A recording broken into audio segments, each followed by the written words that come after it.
Hello students, आज हम लोग स्प्रेडशीट में हाइपरलिंक के बारे में पढ़ने वाले हैं। हाइपरलिंक के बारे में आपने पहले एक बार पढ़ा है 9th क्लास में, जिसमें आपने यह देखा था कि हाइपरलिंक्स होते क्या हैं। तो एक बार उसको रिवाइज कर लेते हैं कि हाइपरलिंक क्या होते हैं। किसी भी एक डॉक्यूमेंट में किसी एक पेज पर एक दूसरे पेज पर जाने के लिए हम उस पेज का एड्रेस लिखते हैं या उस पेज की लिंक लिखते हैं। इस लिंक को हम हाइपरलिंक कहते हैं। जैसे ही हम एक पेज पर किसी दूसरे पेज की लिंक को क्लिक करते हैं तो हम उस पेज पर पहुंच जाते हैं या हमारे सामने स्क्रीन पर वह पेज खुल जाता है, ओपन हो जाता है। ठीक है, इस प्रकार हम लिंक्स करके या एड्रेस को लिंक करके एक पेज को दूसरे पेज से लिंक कर देते हैं। ठीक है, एक पेज को दूसरे पेज से जोड़ देते हैं। इसी को हम हाइपरलिंक कहते हैं। यह आपको नीले कलर में दिखाई देती है। ठीक है, यह सब कुछ आपने पढ़ रखा है, आपको पता है। अब बात करें स्प्रेडशीट में हाइपरलिंक की, तो स्प्रेडशीट के अंदर आपको हाइपरलिंक की क्या जरूरत है। जब कभी हम कोई एक स्प्रेडशीट बनाते हैं तो कई दफा ऐसा होता है कि हमें अलग अलग स्प्रेडशीट्स की जरूरत पड़ती है या हमें अलग अलग पेजेस की जरूरत होती है। वह वेब पेज भी हो सकता है, कोई और दूसरा डॉक्यूमेंट भी हो सकता है या फिर एक और स्प्रेडशीट भी हो सकती है। कोई भी डॉक्यूमेंट हो सकता है। एक वेब पेज के अलावा कोई भी ऐसा डॉक्यूमेंट जो हमारे कंप्यूटर सिस्टम में है वह भी एक स्प्रेडशीट में इस्तेमाल किया जा सकता है।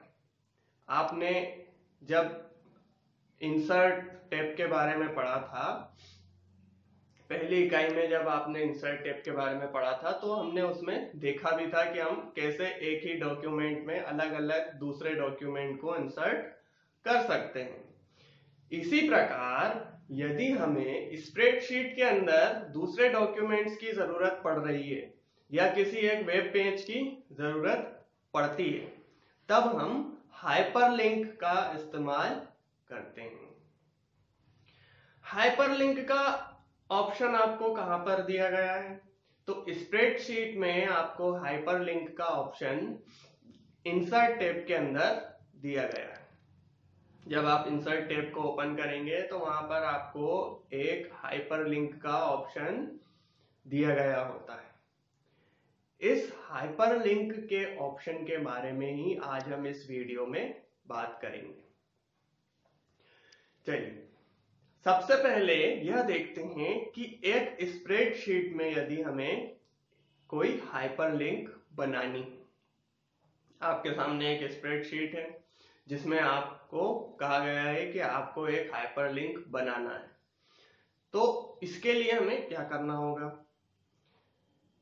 एक स्प्रेडशीट में हाइपरलिंक को बनाने के लिए सबसे पहले हम उस सेल को सिलेक्ट करते हैं जिसमें हमें हाइपरलिंक लिखना है या बनाना है। ठीक है, थोड़ी देर के लिए हम एक उदाहरण के रूप में यह मान लेते हैं कि हमें एक वेब पेज google.com की हाइपरलिंक अपनी स्प्रेडशीट में इस्तेमाल करना है।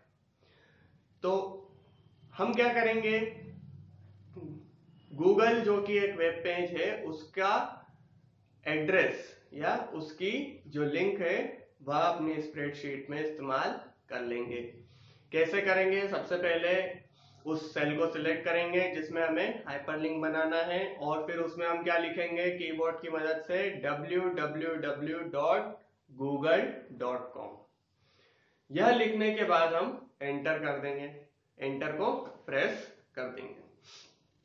जैसे ही आप एंटर प्रेस करेंगे आप देखेंगे कि उस सेल में यह जो लिंक आपने लिखी है या जो आपने एड्रेस लिखा है वह नीले कलर से आपको दिखाई दे रहा है। उसके नीचे एक अंडरलाइन भी है और वह पूरा नीले कलर से दिखाई दे रहा है। ठीक है, अब यह क्या है? यह एक हाइपरलिंक है। हाइपरलिंक की पहचान क्या है? वह नीले कलर से आपको दिखाई देती है।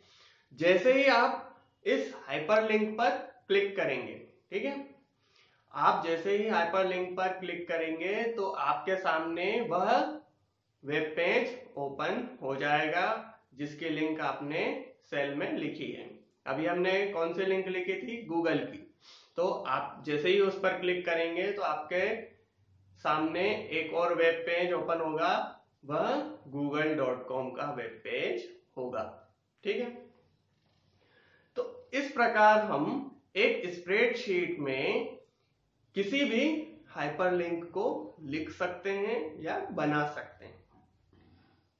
अब यह तो उदाहरण था, एक हमने वेब पेज का उदाहरण लिया, उस वेब पेज को हमने अपने स्प्रेडशीट में लिंक कर दिया और इस्तेमाल अब हम उसको कर सकते हैं।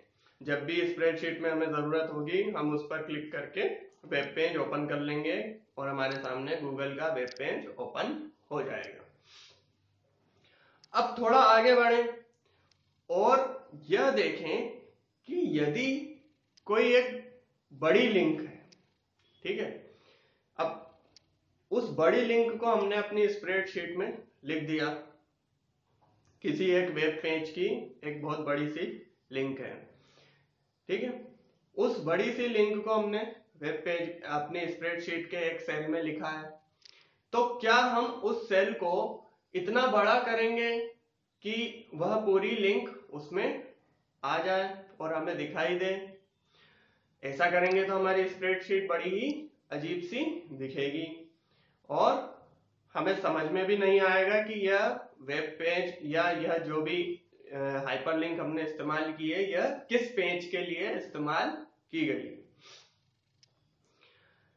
जैसे कि आपने जब टेम्पलेट्स पढ़े थे तब आपने इस्तेमाल किया था www.microsoft./template.com, ठीक है, इस टाइप से आपने एक लंबी सी लिंक का इस्तेमाल किया था।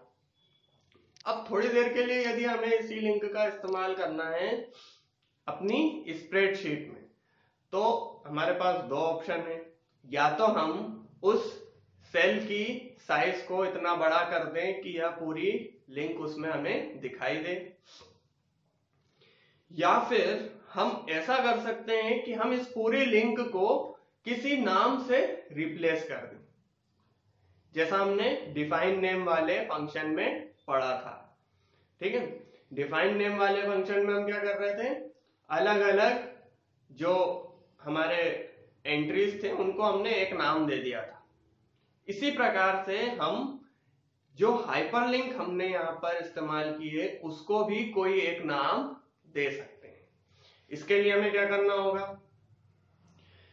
इसके लिए हम सबसे पहले हाइपरलिंक के ऑप्शन पर जाकर क्लिक करते हैं। हाइपरलिंक के ऑप्शन पर जब हम क्लिक करते हैं तो हमारे सामने एक बॉक्स ओपन होता है। इस बॉक्स में सबसे ऊपर हमें टेक्स्ट पूछा जाता है कि हाइपरलिंक का टेक्स्ट क्या है। इस टेक्स्ट बॉक्स में हम जो नाम लिखना चाहते हैं वह हम लिख सकते हैं। जैसे कि अभी हमने जो उदाहरण लिया था वह गूगल का उदाहरण लिया था। हमने क्या लिखा था? पूरी हाइपरलिंक हमारी क्या थी? www.google.com। अब हम इस पूरी लिंक को एक नाम से रिप्लेस कर देते हैं और वह नाम दे देते हैं गूगल। ठीक है, अब हमें सिर्फ उस सेल में क्या लिखा दिखेगा? गूगल। लेकिन जब भी हम उस गूगल शब्द पर क्लिक करेंगे तो हमारे सामने google.com का वेब पेज ओपन हो जाएगा। इस प्रकार हम टेक्स्ट बॉक्स में जो भी नाम देना चाहते हैं उसे लिख देते हैं और उसके बाद में ओके पर क्लिक करते हैं। ऐसा करने पर जो पूरी हाइपरलिंक है वह उस शब्द से रिप्लेस हो जाती है। अब उस हाइपरलिंक की जगह हमें सिर्फ गूगल लिखा हुआ दिखता है। जब भी गूगल पर क्लिक किया जाएगा तो वह हाइपरलिंक ओपन होगी और हमारे सामने www.google.com का वेब पेज ओपन हो जाएगा। इस प्रकार से हम किसी भी एक लंबी हाइपरलिंक का रिप्लेस करके उसे एक नाम दे सकते हैं ताकि वह हमें एक छोटे से सेल के साइज में दिखे और हमें समझ में भी आए कि यह कौन सी पेज की हाइपरलिंक है। ठीक है, अब यहाँ पर हाइपरलिंक में आगे बढ़ने से पहले मैं आपको एक बात बता देना चाहता हूं कि हमारे पास जैसे कि अलग अलग सॉफ्टवेयर होते हैं वर्कशीट बनाने के लिए या कोई भी डिजिटल डॉक्यूमेंट बनाने के लिए, उसी प्रकार हर एक सॉफ्टवेयर के अलग अलग वर्जन भी होते हैं। यह हम पहले देख चुके हैं। जैसे कि अगर हम माइक्रोसॉफ्ट ऑफिस की बात करें तो माइक्रोसॉफ्ट ऑफिस में हमारे पास कई सारे अलग अलग वर्जन मौजूद हैं। 2003, 2007, 2010, 2013, 2016 और वर्तमान में ऑफिस 365 चल रहा है। ठीक है, यह सब माइक्रोसॉफ्ट ऑफिस के अलग अलग वर्जन है जो ज्यादातर इस्तेमाल किए जाने वाले हैं। आपके किताब में जो वर्जन के बारे में आपको बताया गया है वह है माइक्रोसॉफ्ट ऑफिस 2003। ठीक, हम जब प्रैक्टिकल करेंगे तो वह वर्जन होगा माइक्रोसॉफ्ट ऑफिस 2007। इसीलिए थोड़ा सा आपको चेंज देखने को मिलेगा। जो प्रक्रियाएं हैं वह 2007 में और भी आसान कर दी गई हैं। ठीक है, आपको ज्यादा चीजें उसमें नहीं करनी पड़ती। इसीलिए हम 2007 का इस्तेमाल करके देखेंगे। 2007 में जब हम इसका प्रैक्टिकल करेंगे तो आपको और भी आसानी से यह समझ में आ जाएगा कि कैसे हम हाइपरलिंक का इस्तेमाल कर सकते हैं और उसको किसी नाम से रिप्लेस कर सकते हैं। अब थोड़ा आगे बढ़ते हैं। ठीक है, और यह देखते हैं कि यदि हमें किसी एग्जिस्टिंग डॉक्यूमेंट को अपनी स्प्रेडशीट में इस्तेमाल करना है तो क्या करना होगा। मतलब कि अब हमें किसी वेब पेज का इस्तेमाल नहीं करना है। अब क्या करना है, हमें हमारे कंप्यूटर में ही कोई एक डॉक्यूमेंट है या कोई एक स्प्रेडशीट है जिसका हाइपरलिंक बनाना चाहते हैं हम, और उसका इस्तेमाल अपने अभी के जो डॉक्यूमेंट हमने ओपन किया हुआ है, जो स्प्रेडशीट ओपन की हुई है, उसमें इस्तेमाल करना चाहते हैं। तो क्या करना होगा, इसके लिए हम फिर से हाइपरलिंक के ऑप्शन पर क्लिक करते हैं। क्लिक करने के पहले हम उस सेल को सिलेक्ट कर लेते हैं जहां पर हमें किसी दूसरे डॉक्यूमेंट की हाइपरलिंक बनाना है। ठीक, हाइपरलिंक के ऑप्शन पर जाने के बाद में हम उस बॉक्स में से एग्जिस्टिंग डॉक्यूमेंट पर क्लिक करते हैं। एग्जिस्टिंग डॉक्यूमेंट पर क्लिक करने के बाद हमारे सामने एक और बॉक्स ओपन होता है जिसमें हमें वह डॉक्यूमेंट सिलेक्ट करना है जिसकी हाइपरलिंक हम इस स्प्रेडशीट में बनाना चाहते हैं। तो हम उस ऑप्शंस में से एक ऑप्शन सिलेक्ट कर लेते हैं। जिस भी डॉक्यूमेंट की हमें हाइपरलिंक बनानी है उसे सिलेक्ट करके ओके कर देते हैं। ऐसा करने पर उस सिलेक्ट किए गए सेल में हमें उस डॉक्यूमेंट की हाइपरलिंक दिखने लगती है। अब हम फिर से इसे रिप्लेस भी कर सकते हैं। टेक्स्ट रिप्लेस करके हम उसे कोई नाम दे सकते हैं। ठीक है, यह अभी हमने देखा था कि कैसे करते हैं। अब यह तो बात हुई एग्जिस्टिंग डॉक्यूमेंट को इंसर्ट करने की। हमने सेल में इंसर्ट कर दिया। अब जब भी हम उस पर क्लिक करेंगे तो जिस डॉक्यूमेंट की हाइपरलिंक हमने बनाई है वह डॉक्यूमेंट ओपन हो जाएगा। ठीक है, अलग से जाकर ओपन करने की जरूरत नहीं है। अब कोई नया डॉक्यूमेंट अगर हमें बनाना है तो मान लो कि एक स्प्रेडशीट में काम कर रहे थे, उस स्प्रेडशीट में लिंक करके हमें एक और नई स्प्रेडशीट ओपन करनी है। ऐसे में हम क्या करेंगे, सबसे पहले एक सेल को सिलेक्ट करेंगे। सिलेक्ट करने के बाद हाइपरलिंक के ऑप्शन पर क्लिक करेंगे। वहां पर हमें एक ऑप्शन दिखेगा न्यू डॉक्यूमेंट। ठीक है, इस न्यू डॉक्यूमेंट पर जाकर जब हम क्लिक करेंगे तो वह हमसे पूछेगा कि कौन सा डॉक्यूमेंट। हम सिलेक्ट करेंगे, एक स्प्रेडशीट हमें ओपन करनी है। नीचे आपसे एक बात और पूछी जाएगी कि आप यह जो नया डॉक्यूमेंट बना रहे हैं इसे अभी एडिट करना चाहते हैं या बाद में एडिट करेंगे। हम दोनों में से जो सिलेक्ट करना चाहें वह कर सकते हैं। यदि हमें उस डॉक्यूमेंट को अभी एडिट करना है तो हम अभी वाला ऑप्शन सिलेक्ट करके रखेंगे, और अगर हम चाहते हैं कि हम इसे बाद में एडिट करें तो हम बाद वाला ऑप्शन सिलेक्ट कर लेते हैं। ठीक, इसके बाद में हम उस डॉक्यूमेंट को नाम देते हैं। नाम देने के बाद हम उसे सेव करते हैं कि कौन सी जगह पर हमें उस डॉक्यूमेंट को सेव करके रखना है अपने कंप्यूटर में, वह जगह हम उसमें सिलेक्ट करते हैं। इसके बाद हम ओके कर देते हैं।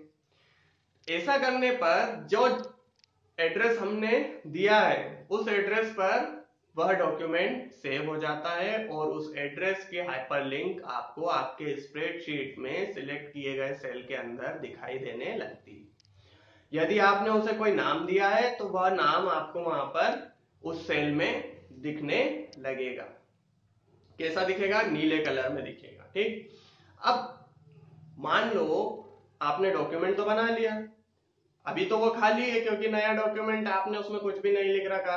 अब हम उसमें एडिट करना चाहते हैं, उसमें कुछ एंट्रीज करना चाहते हैं, उसे अपडेट करना चाहते हैं। तो क्या करेंगे, इसी स्प्रेडशीट में जहां पर हमने उस नाम को लिखा है, जहां पर उस नए डॉक्यूमेंट की हाइपरलिंक है, उस पर क्लिक करेंगे। जैसे ही क्लिक करेंगे हमारे सामने वह नया डॉक्यूमेंट ओपन हो जाएगा। उसको ओपन होने के बाद में हम उसे एडिट कर सकते हैं, उसमें अपडेशन कर सकते हैं। अपडेट करने के बाद यदि हम चाहते हैं कि हम वापस हमारी पुरानी वाली स्प्रेडशीट पर चले जाएं जिसमें हमने उस डॉक्यूमेंट की हाइपरलिंक लिखी हुई है,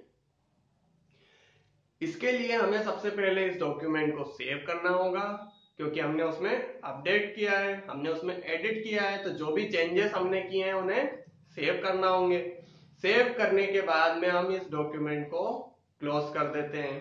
क्लोज करते हैं, जैसे ही हम उसे क्लोज करेंगे हमारे सामने फिर से हमारी पुरानी वाली स्प्रेडशीट ओपन हो जाएगी, दिखने लगेगी हमें, जिसमें हमने अलग अलग डॉक्यूमेंट्स के हाइपरलिंक ऐड कर रखे।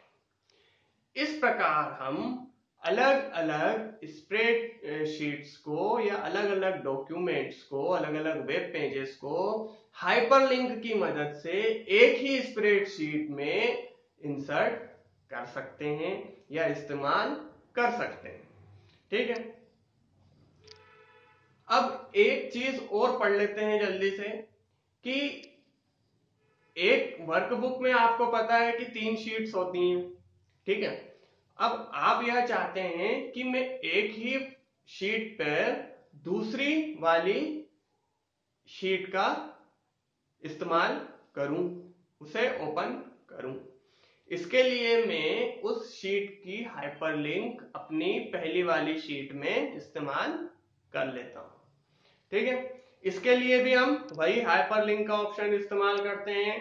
सिलेक्ट डॉक्यूमेंट को सिलेक्ट करते हैं, डॉक्यूमेंट को सिलेक्ट करने के बाद में उसका एड्रेस लिखते हैं और शीट को सिलेक्ट कर लेते हैं। इस प्रकार हम एक ही डॉक्यूमेंट में अलग अलग शीट को एक शीट पर भी इस्तेमाल कर सकते हैं, उसकी हाइपरलिंक भी बना सकते हैं। हमने इस वीडियो में हाइपरलिंक बनाना सीख लिया। हाइपरलिंक क्या होता है यह आपको पहले से याद था। हाइपरलिंक को बनाने के बाद में उसे कैसे हम कोई नाम दे सकते हैं यह भी हमने देख लिया। एक डॉक्यूमेंट जो पहले से मौजूद है उसमें अगर हमें उसकी हाइपरलिंक इस्तेमाल करनी है एक स्प्रेडशीट में तो वह भी हमने देख लिया। हम एक हाइपरलिंक का इस्तेमाल करके एक नए डॉक्यूमेंट को भी बना सकते हैं। उसके बाद में बनाए गए डॉक्यूमेंट तक जाने के लिए हम हाइपरलिंक का इस्तेमाल करके डॉक्यूमेंट पर जाकर उसे एडिट भी कर सकते हैं, यह भी हमने देख लिया। साथ ही साथ हमने यह भी देख लिया कि यदि एक ही शीट में हमें दूसरी शीट की हाइपरलिंक बनानी है तो वह भी हम कर सकते हैं। इस प्रकार आपने आज इस एक वीडियो में हाइपरलिंक के अलग अलग ऑप्शंस के बारे में पढ़ लिया है। नेक्स्ट वीडियो में हम हाइपरलिंक के इन्हीं अलग अलग ऑप्शंस का प्रैक्टिकल करके देखेंगे। तब तक अपना ध्यान रखिए और पढ़ते रहिए।